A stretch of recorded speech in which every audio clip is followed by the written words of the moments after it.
35,000 सालों से कुत्ते हमारे दोस्त रहे हैं, पर अक्सर हम उसकी वफादारी को भूल जाते हैं। हर दिन हजारों कुत्ते भूखे सोते हैं, सैकड़ों की सड़क दुर्घटना में मौत हो जाती है।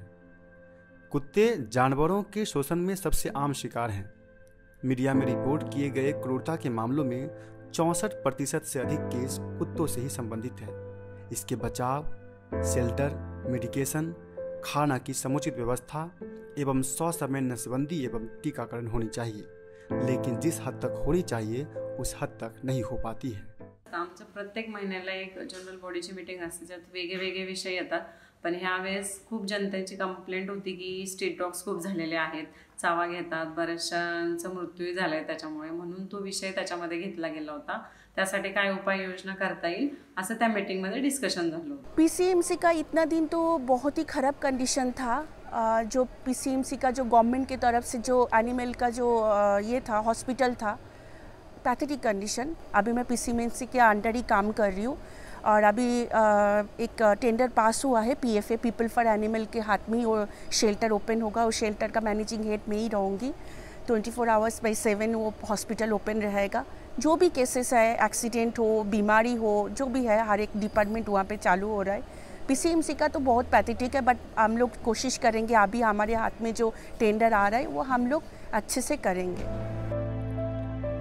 परंतु अधिकारी ऑन पेपर क्या बात कर रहे हैं और इस पर कब तक अमल होगा इसका कोई भरोसा नहीं है. लेकिन देश में कुछ ऐसे संगठन हैं जो विशेष रूप से सड़क पर रहने वाले कुत्तों के बुनियादी ज़रूरतों के लिए काम करते हैं.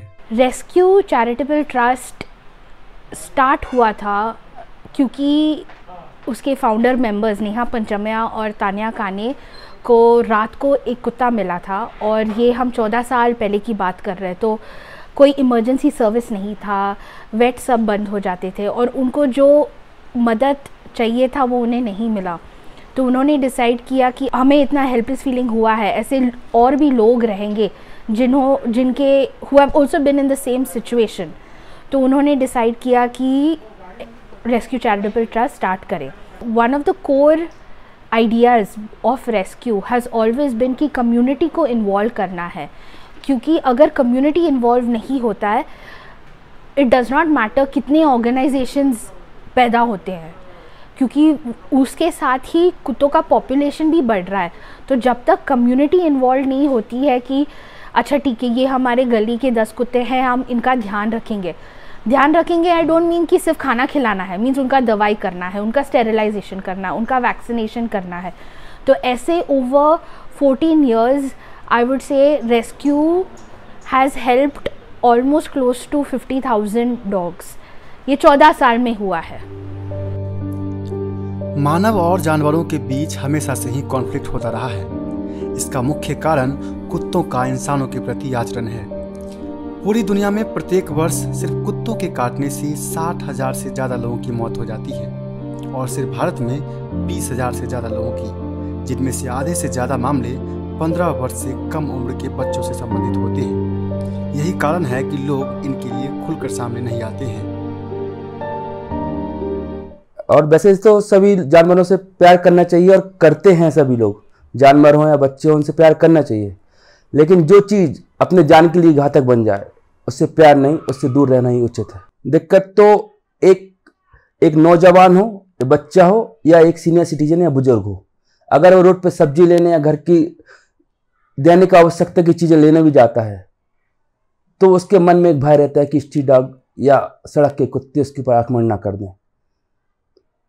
क्या होता है जब हम जाते हैं तो अचानक, या तो नई जगह, घर के आसपास वाले कुत्ते तो ठीक हैं, घर से थोड़े आगे जाएंगे तो वहाँ के कुत्ते भी अचानक, हम गाड़ी पे, टू व्हीलर पे भी होते हैं, कभी पैदल भी होते हैं, अचानक आक्रमण कर देते हैं, भौंकने लगते हैं, झपटने की कोशिश करते हैं, जिससे हम लोग डर जाते हैं, सहम जाते हैं. हो सकता है कि हमारी गाड़ी का बैलेंस डिस्टर्ब हो, जिससे हमारे साथ जो पीछे बैठा हो, घर के परिवार के सदस्य भी होते हैं, कभी दोस्त लोग भी होते हैं, वो गिर जाए, उनको चोट हो और उनकी जान की जोखिम हो जाए और अपनी भी.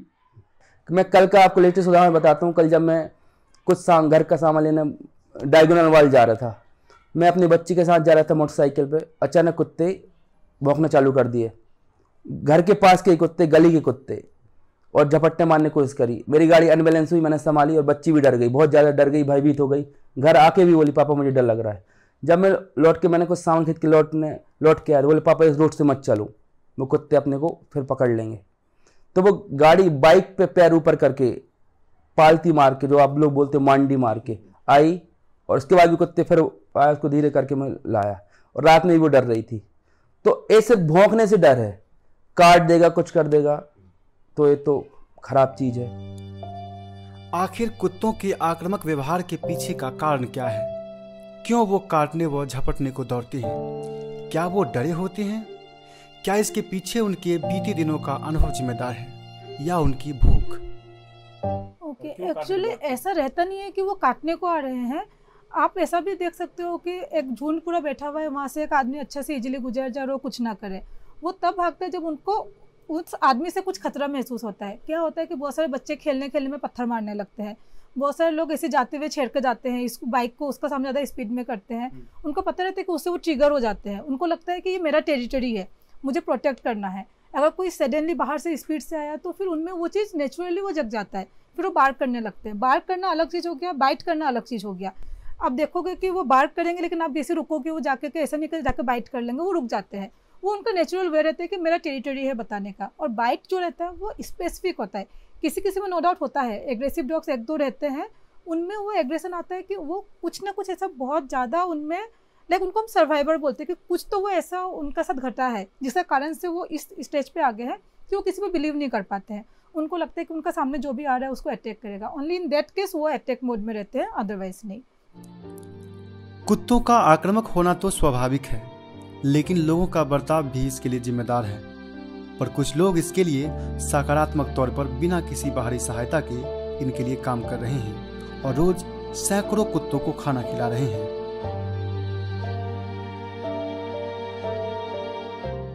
150 डॉग्स से हमने शुरुआत किया था। स्लोली फीडिंग करते करते एक एक डॉग ऐड होता है।